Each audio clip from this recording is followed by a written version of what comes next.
Our report this week is on Mary's Common Sense Book of Baby and Child Care.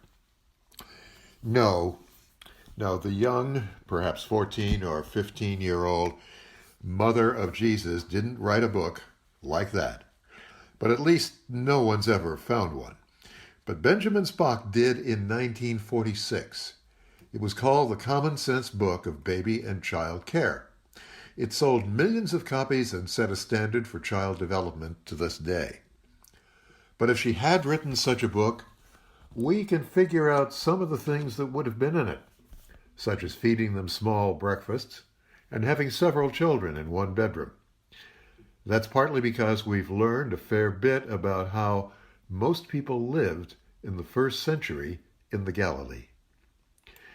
Mary, or Miriam in her native Aramaic language, appears at the very least to have been a good mother, interested in what her firstborn was doing with his life, and both terrified and brave enough to be nearby when he was murdered in Jerusalem.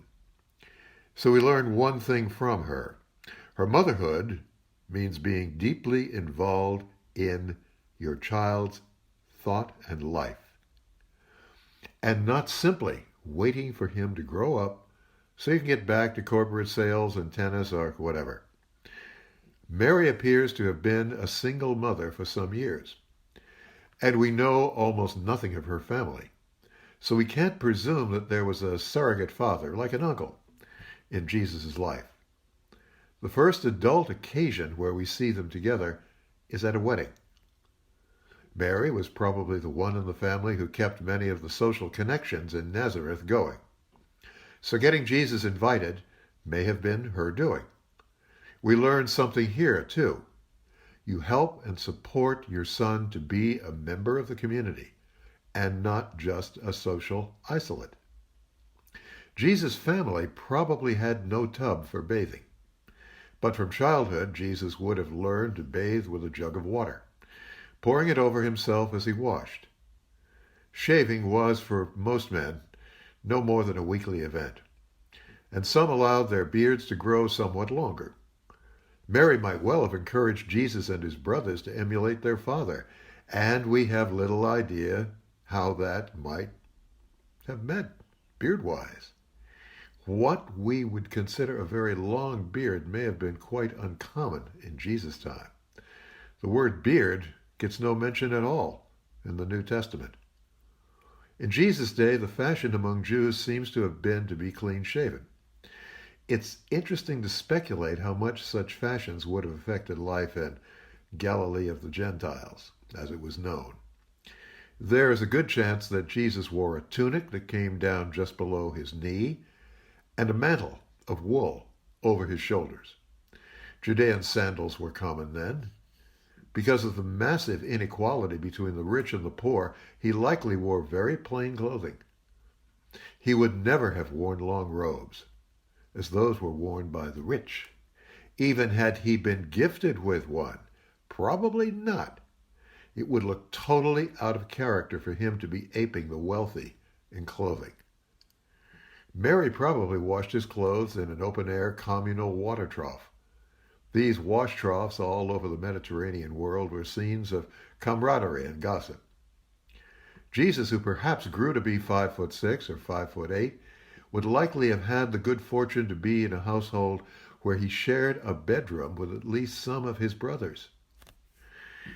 Few families had large houses with extra rooms.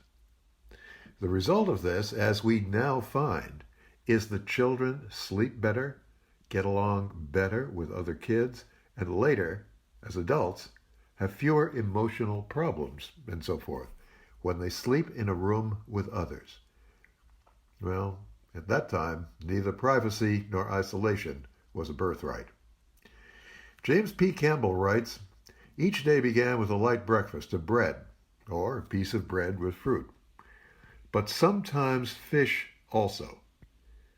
We read that in John 21, 13th verse. Bread was kneaded and baked every day, one of the mother's main chores. At midday, those in the Holy Land would eat a light lunch of bread, grain, olives, and figs. The main meal was eaten at the end of the day. Dinner was often a one-pot stew, served in a common bowl. Bread was used to spoon the stew. The stew might be a thick porridge of vegetables, lentils, or chickpeas spiced with herbs. Meat was only served occasionally. Fish, more often, mostly when the family had an important guest. Among the wealthy, lambs or calves were kept in stalls so they could be fattened for feasting. We read this in Luke 15, verse 23, and on. The implication here is that Mary was with her whole family. Joseph, while he was alive, and Jesus and his brothers and sisters, for these three important times each day. If Joseph was a tekton, meaning a carpenter or a stonemason, he may have done at least some of his work at home. Prayer and thanks for what they had from God would have been a continuing practice. Mary would likely be present at home through much of the day, both for the baking of their daily bread, done each day, and to greet any travelers. There were no Marriott motels in those days.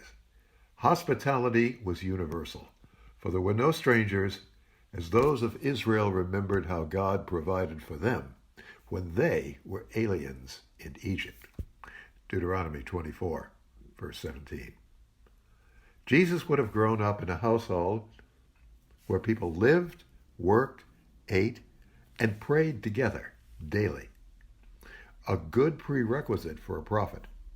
Such men as prophets didn't travel alone, but in a tight group of about a dozen. Jesus learned how to live that close peripatetic life. Now, we've got an admittedly fragmentary picture of Mary as a mother. So what does this mean for a man who's a practicing Christian? It means you now have a checklist for the character and virtues of a woman you might want to marry. But if you're already a father, you have a list you can talk with sons and daughters about, inspiring them to find or be this sort of mother. And if you're accustomed to using the phrase, only a housewife, think of Mary and her place in Jesus' ministry, and ditch that phrase.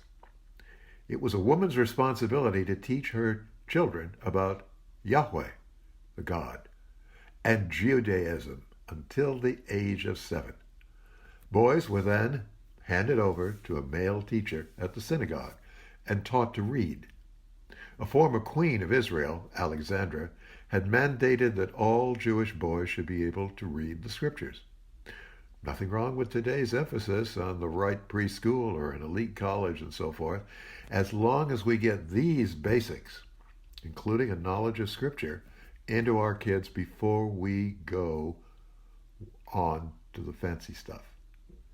After all, you'd want your son to have at least the level of education of a small town kid in Nazareth, like Jesus. Wouldn't you? If you haven't noticed, we're way beyond childcare, but in a way we're not. A mother never stops being a mother, no more than a father ever stops being a father. It's a grand thing to be a parent like this. Serve then, be the king's right arm.